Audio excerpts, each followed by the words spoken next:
Auch Rachel und Marco Ferraro hatten eine Idee, die sie nicht mehr losgelassen hat. Die Amerikanerin und der Basser sind bereits Eltern von 2 aufgeweckten Mädchen, wo sie anfangen, über eine Adoption nachzudenken. Sie wollen einem Kind mit Behinderung eine Chance geben, auch wenn die Hürden hoch sind und das Adoptionsverfahren kompliziert ist.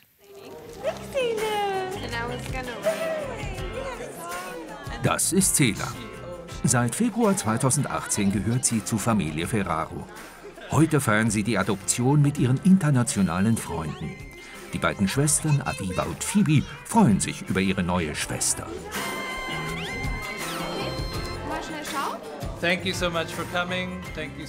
Vielen Dank, dass ihr gekommen seid, um zu feiern. Cela ist jetzt ein Jahr bei uns. Der Weg dahin war schwierig und es gab Tage, an denen wollten wir aufgeben. Wir sind euch sehr dankbar. Als unsere Freunde und Familie habt ihr uns unterstützt. Wir hätten den 3-jährigen Prozess ohne eure Liebe, Gebete und Ermutigungen nicht geschafft.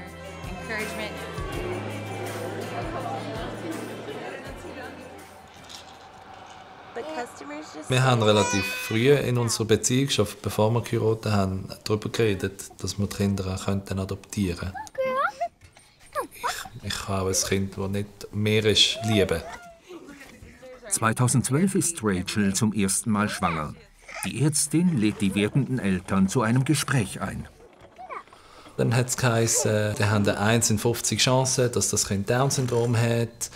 Am besten treiben wir ab und dann können wir das nochmal versuchen.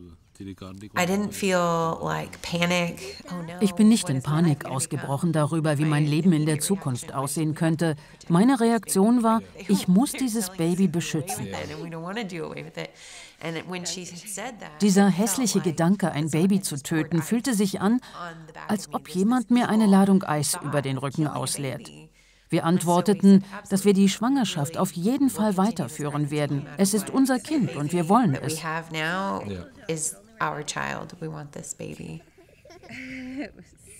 Die Ärzte haben bei uns nochmal hinterfragt, haben gesagt, sind wir sicher, jetzt sind wir bald bei der 23. Woche. Aviva, sie ist auf die Welt gekommen, kerngesund, ein riesen Sonnenschein, alles gut. Mit der zweiten Schwangerschaft haben wir die Tests gar nicht erst gemacht, weil wir aufgrund der Resultate nichts gemacht hätten. Beim dritten Kind haben wir dann gefunden, jetzt könnten wir adoptieren. Durch die Prognose bei ihrer ältesten Tochter Aviva beginnen Ferraros sich Gedanken über Trisomie 21 zu machen.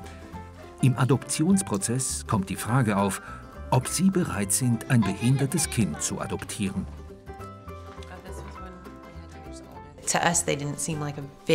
Für uns war es kein Grund, ein Kind abzulehnen. Wir haben darauf vertraut, dass Gott uns die Kraft gibt, damit umzugehen. Im Moment, wo wir entschieden haben, ein Kind mit Trisomie 21 adoptieren, haben wir beide einen unglaublichen Frieden gespürt. Es ist einfach klar gewesen, dass ja, doch, das ist das, was wir machen wollen. Und es war halt die Realisierung, dass das Gottes Plan ist. Und er hat das für uns vorbereitet und er hat uns das auch aufs Herz gelegt. In der Schweiz kann man seit Jahren kein Kind mehr mit Down-Syndrom adoptieren. Ferraros suchen deshalb in anderen Ländern. Schon während dieser Zeit bereiten sie ihre Töchter auf ein zukünftiges Geschwisterkind vor. Also Aviva und Phoebe haben sie auf Familienzeichnungen ist sie immer dabei gewesen, sie ist immer das Baby gewesen. Wenn wir irgendwie gesagt haben, ja, mal doch ein Bild von uns, oder wenn wir Kärtchen gemacht haben für Grosseltern, ist sie immer dabei gewesen.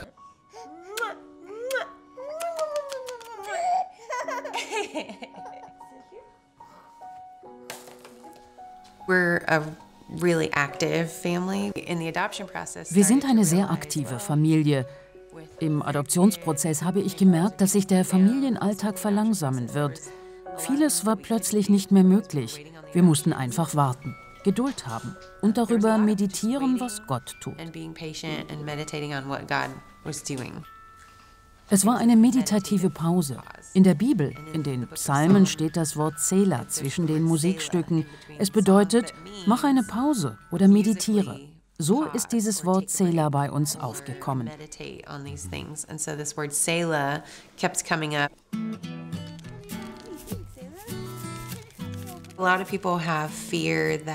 Viele fürchten sich, denn man weiß nicht, was man bei einer Adoption bekommt. Es kann viel Aufwand geben. Was ist, wenn das Kind in die Therapie muss oder eine Ernährungssonde braucht?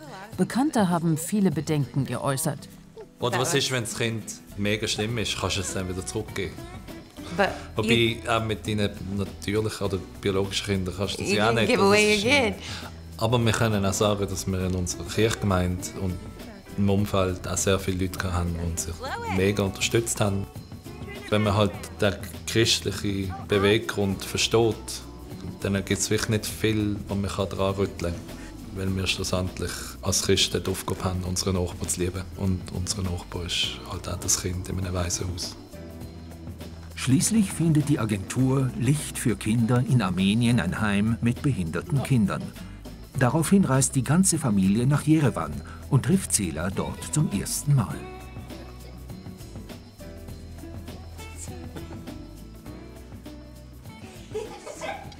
Als wir im Waisenhaus waren, wo wir sie abgeholt haben, haben wir herausfinden, dass sie ganz lange nur Zuckerwasser und Tee zu trinken bekommen hat. Und hat dann halt auch dazu geführt, dass sie sehr unterernährt war, als wir sie abgeholt haben. Sie hat, glaube 5 Kilo hat sie noch gehabt, als einjähriges Mädchen, was auch für Down-Syndrom sehr, sehr, sehr klein ist. 3 Monate verbringen Ferraros in Armenien. Sie bleiben, bis alle Abklärungen gemacht und die Papiere zur Ausreise bereit sind. Marco wird von seinem Geschäft unterstützt und kann von dort aus arbeiten. Die Mädchen freuen sich über ihre neue Schwester. Sie sind direkt auf sie zu, haben sie geknuddelt und abgeküsst. In dem Zimmer, wo sie war, haben sie etwa 20 Kinder gehabt, aber nur 2 Hilfskräfte. Das heisst, sie haben nicht unbedingt so viel Zeit gehabt, mit den Kindern zu spielen, haben dementsprechend auch nicht oft raus können. Darum hat sie halt wie alle anderen auch sehr oft den Tag verbracht, an die Wand zu schauen oder irgendwelche Geräusche zu machen. Und hat einfach keine Stimulation gehabt, also sie ist nicht gefördert worden. Darum haben wir auch nicht gewusst, ob sie sieht oder hört, weil sie nicht auf Reize reagiert hat. And then birds flew over and went, caw, caw. And she looked up over at them, and then we knew she can hear and she can see. Right. We wanted to adopt the whole orphanage. I wanted to buy the whole orphanage and Adopt, Phoebe. take the whole orphanage, and then write on the front of the sign, on the front said, orphanage closed forever. Der 3-jährige Adoptionsprozess kommt zum Ziel. Marco und Rachel werden am 6. Februar 2018 endlich offiziell Eltern von Cela. We got her passport that day. An diesem Tag bekamen wir ihren Pass und konnten sie endgültig mitnehmen.